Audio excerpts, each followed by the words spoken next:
No dia 29 de junho de 2023, a Comissão Nacional de Energia Nuclear foi acionada por uma mineradora que fica no estado de Minas Gerais para notificação de roubo de 2 fontes de césio-137 que são utilizadas em medidores nucleares de densidade na área industrial.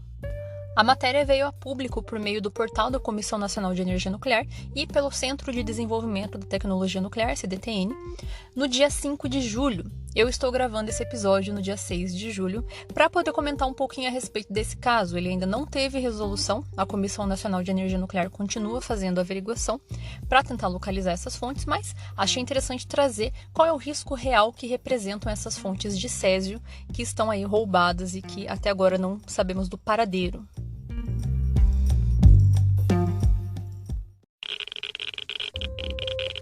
Radiation detected. Red dawn.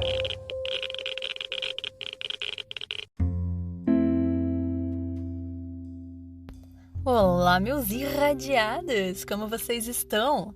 Aqui quem fala é a Paola e no episódio de hoje eu vou falar sobre um tema que está aí fresquíssimo rolando na mídia, que diz respeito às fontes extraviadas de césio-137 lá da área industrial. Eu ia publicar essa semana um episódio que não tinha nada a ver, né, com acidentes radiológicos, era outra coisa que eu ia falar. Mas aconteceu de coincidir esse assunto aí bem na hora e vieram algumas pessoas me fazer perguntas que eu acho que seria interessante trazer num episódio aqui do podcast, até para que as pessoas consigam compartilhar essa informação de um jeito mais fácil e se tranquilizar.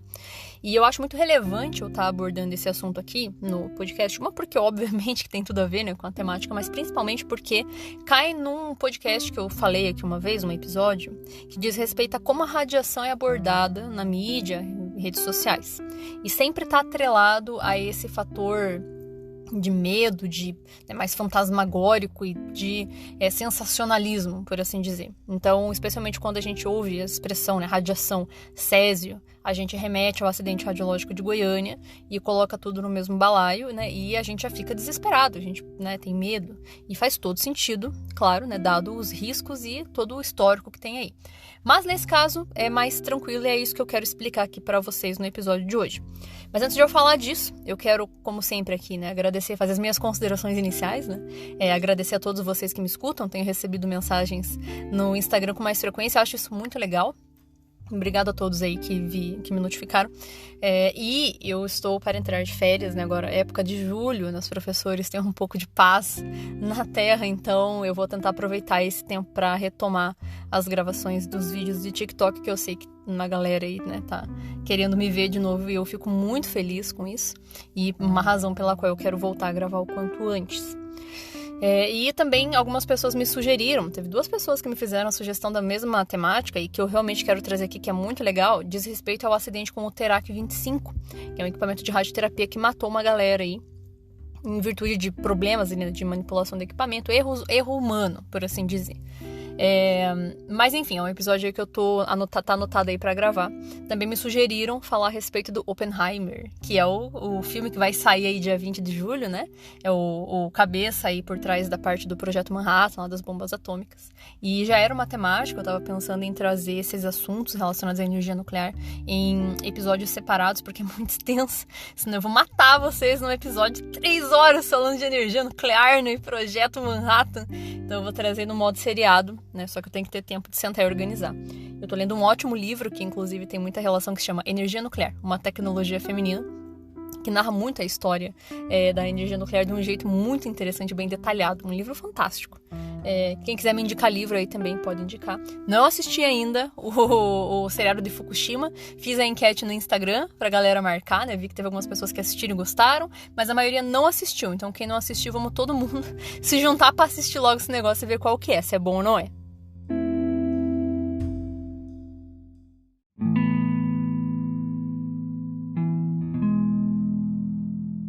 Mas agora vamos falar de césio, né? Vamos falar do rolê lá, então, o que deu, né? O que aconteceu? De onde que vieram essas fontes? Por que roubaram? Como que roubaram? É perigoso? O que acontece, né? A matéria, como eu comentei no início, ela saiu dia 5 de julho. Hoje eu gravo 6 de julho e publico 7 de julho, né? Então foi essa semana aí mesmo, tá fresquinho aí, o assunto tá rolando ainda. Foi uma mineradora que acionou a Comissão Nacional de Energia Nuclear para notificar o extravio das 2 fontes de césio. O que acontece?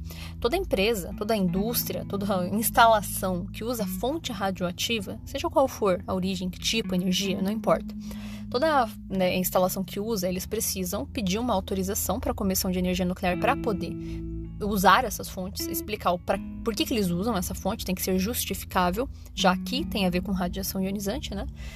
E tem que ter ali a regulamentação, portanto. E nesse caso da mineradora, eles tinham, tá? Tava tudo, o alvará deles estava certo, as fontes estavam ok, e aí eles têm que notificar quando acontece alguma coisa. Então, como sumiu, e a hipótese deles é que ter sumido foi por roubo, né? Então, eles notificaram a Comissão de Energia Nuclear porque isso está em norma, eles são obrigados a notificar sempre que some.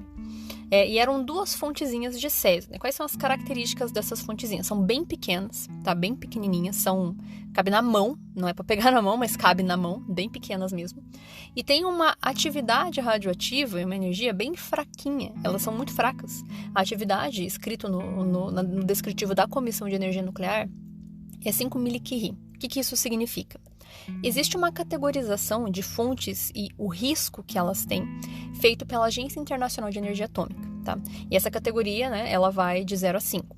Categoria 5 é o nível mais baixo de risco que nós podemos ter na escala. E essa fonte está justamente nessa categoria, ou seja, o risco radiológico relacionado a essa fonte é extremamente baixo. Uma, porque a atividade radioativa é muito baixa, porque a energia dela não é intenso bastante para causar danos severos, por assim dizer, tá? Mas então por que a CNEM está procurando se não é perigoso?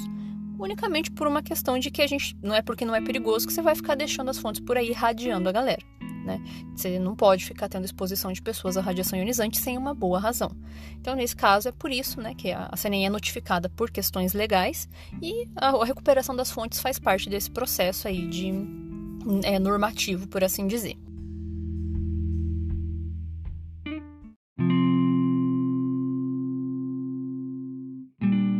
Bom, mas aí você pode estar se perguntando, mas por que a galera da indústria usa essas fontes de césio, né? Por que eles estavam com essa fonte, o que eles estavam fazendo? Eu até comentei ali no início do episódio que a matéria da Comissão de Energia Nuclear fala que essas fontes de césio eram usadas em medidores nucleares de nível. Então, o que são esses medidores? Tem um episódio aqui onde eu falo sobre radiações na indústria, que eu explico melhor, mas resumidamente, né, às vezes a indústria possui grandes silos, onde eles fazem um armazenamento de um volume muito grande de alguma substância, um líquido, um grão, sei lá, qualquer coisa. Então, o que acontece? Dentro desses silos, para você saber se ele está cheio ou está vazio, às vezes é complicado, né, de fazer essa verificação, tipo abrindo e olhando o silo lá dentro. Então, eles fazem isso com dispositivos de medição de nível. Tem vários tipos e um dos tipos é o medidor nuclear. Então, a gente tem de um lado do silo um detector de radiação e do outro lado uma fonte radioativa. E o que acontece? A fonte radioativa emite radiação e o sensor detecta essa radiação. Quando o silo está cheio, o objeto, né, o produto que está dentro do silo vai causar uma atenuação da radiação, ou seja, vai blindar a radiação e ela não vai chegar no detector. Então, o sistema interpreta isso como silo cheio. Agora, se o nível abaixa, esse detector, né, a radiação vai passar livremente do detector, né, da fonte radioativa para o detector, né, livremente, porque não há nada atenuando no caminho, porque está vazio aquela região. Então, o medidor de nível ele serve para isso, com base na atenuação dos objetos que tem dentro do silo ou da estrutura de armazenamento. Então, provavelmente, essa mineradora tinha algum tipo de estrutura similar que precisava de verificação de nível. Mas o que é muito comum de mineradoras terem também são os tais de densitômetro nuclear, que nós chamamos. Esse densitômetro nuclear, inclusive, é o mesmo dispositivo que deu aquele rolê lá da cápsula que foi perdida na Austrália. Tem um episódio aqui também sobre isso, né? Isso foi no começo do ano, se eu não me engano, que eles encontraram. Não sei que milagre do Senhor que eles conseguiram encontrar, mas acharam. É o mesmo tipo, é a mesma coisa. E aí esses medidores nucleares servem para ver densidade de solo, nesses densitômetros. Então, para ver, né, as características do solo e não sei o que lá, né, também com base em densidade, né, e atenuação. Se é muito denso, a radiação vai ser mais blindada do que se é pouco denso. Então, é mais, digamos assim, é mais quantitativo, por assim dizer.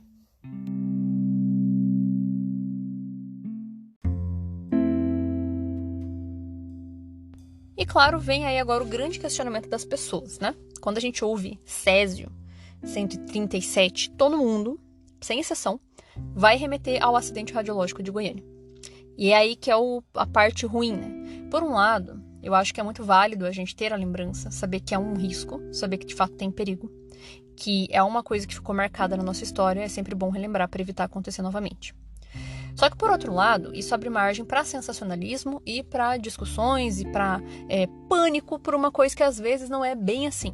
Então, é justamente o caso dessas fontes. Então, o que acontece? A própria Comissão Nacional de Energia Nuclear publicou no site deles que não tem correlação nenhuma com o evento de Goiânia, nem poderia acontecer por N razões. Começa pela intensidade da fonte, atividade, energia. Então, é uma fonte com uma atividade radioativa extremamente baixa, ou seja, emite pouquíssima radiação, é uma intensidade muito menor, até o site fala 300 mil vezes menor do que a fontezinha lá de Goiânia, ou seja, então é realmente consideravelmente mais baixo. Outra coisa que também é importante, a dimensão da fonte, a quantidade, o volume de material disposto nessas fontezinhas. A fonte lá do Césio de Goiânia, ela tinha 17, 19 gramas de césio, mais 80 gramas de um aglutinante, que é um negócio para dar liga, por assim dizer. Totalizando 100 gramas de pó, dessa maneira. Essas fontezinhas, elas são muito diminutas, elas têm um volume ridiculamente menor. E tem uma outra coisa aí que é fundamental de eu estar frisando para vocês. São duas, na verdade, né? Primeira delas, né? Além de tudo que eu já falei. Essas fontes são seladas. O que isso significa? Existe uma casca de metal em volta que impede o material que está dentro de sair, tá? Lá no caso de Goiânia, também tinha, né? Uma casca de aço por fora, que a pessoa furou e espalhou o pó. Só que o que acontece? Eu já até comentei isso aqui em outros episódios. Depois do acidente de Goiânia, a Agência Internacional de Energia Atômica fez uma regulamentação, digamos assim, um reporte, orientando aos fabricantes de fontes radioativas que fizessem essas fontes de modo que o elemento radioativo fosse vidrificado ou feito em cerâmica para que não houvesse risco de contaminação radiológica. O que isso significa? Dentro dessas cápsulas que foram perdidas agora, não tem pó de césio. É como se fosse um vidro, uma cerâmica que tem dentro. Então, mesmo que alguém viole a selagem, não vai espalhar nada. Então, não vai causar contaminação, não vai causar aquele transtorno, como foi o acidente de Goiânia, que contaminou tudo. Então, essa palavra contaminação não se aplica nesse contexto. Inclusive, há poucos episódios atrás eu explico qual é a diferença entre irradiação e contaminação. E a irradiação, sim, acontece, mas mesmo assim também não traz risco considerável, porque é um nível, uma intensidade muito baixa. Então, mesmo que alguém tenha roubado e largado por aí, e alguém encontre e pegue na mão, é óbvio que é preferível que isso não aconteça, mas se acontecer, não vai ter um risco significativo pela razão que eu falei no início, a categoria de fonte, categoria 5, categoria extremamente baixa de risco. Então, enfim, concluindo, não existe perigo de contaminação, não tem como isso se assemelhar em nenhum âmbito com o nosso acidente lá do Césio, lá de Goiânia, né? De fato, assim, não há correlação. A única correlação que existe é a coincidência de o elemento químico ser o mesmo. Mas a gente tem que lembrar que ele não está disposto da mesma maneira. Ele está, nessa condição atual do Minas Gerais, disposto em um formato cerâmico, não dispersável, essa palavra nem existe, eu acho, né? Não dispersa, ele não é um pó, ele é uma substância rígida, sólida, que não vai espalhar nem contaminar. Irradia? Sim. Contamina? Não. São coisas diferentes, né? Sugiro aí ouvir o episódio sobre a diferença entre irradiação e contaminação.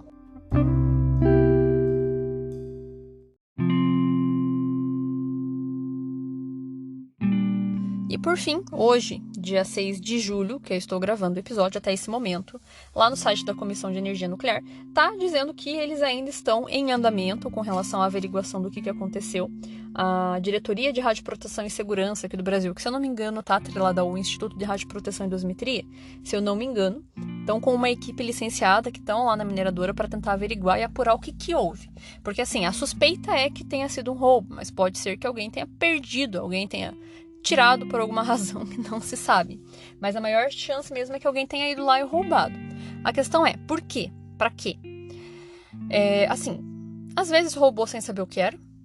Às vezes roubou sabendo o que era, com má intenção de fato. O que dá pra fazer com essa cápsula de césio que foi roubada? Dá pra fazer uma bomba nuclear? Não. Impossível, não tem como. Uma que não é esse elemento que se usa em bomba, né? E mesmo que fosse uma concentração extremamente baixa de material radioativo, não é assim que funciona.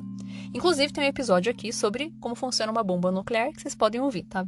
É um dos lá para baixo, lá de 2021, se eu não me engano.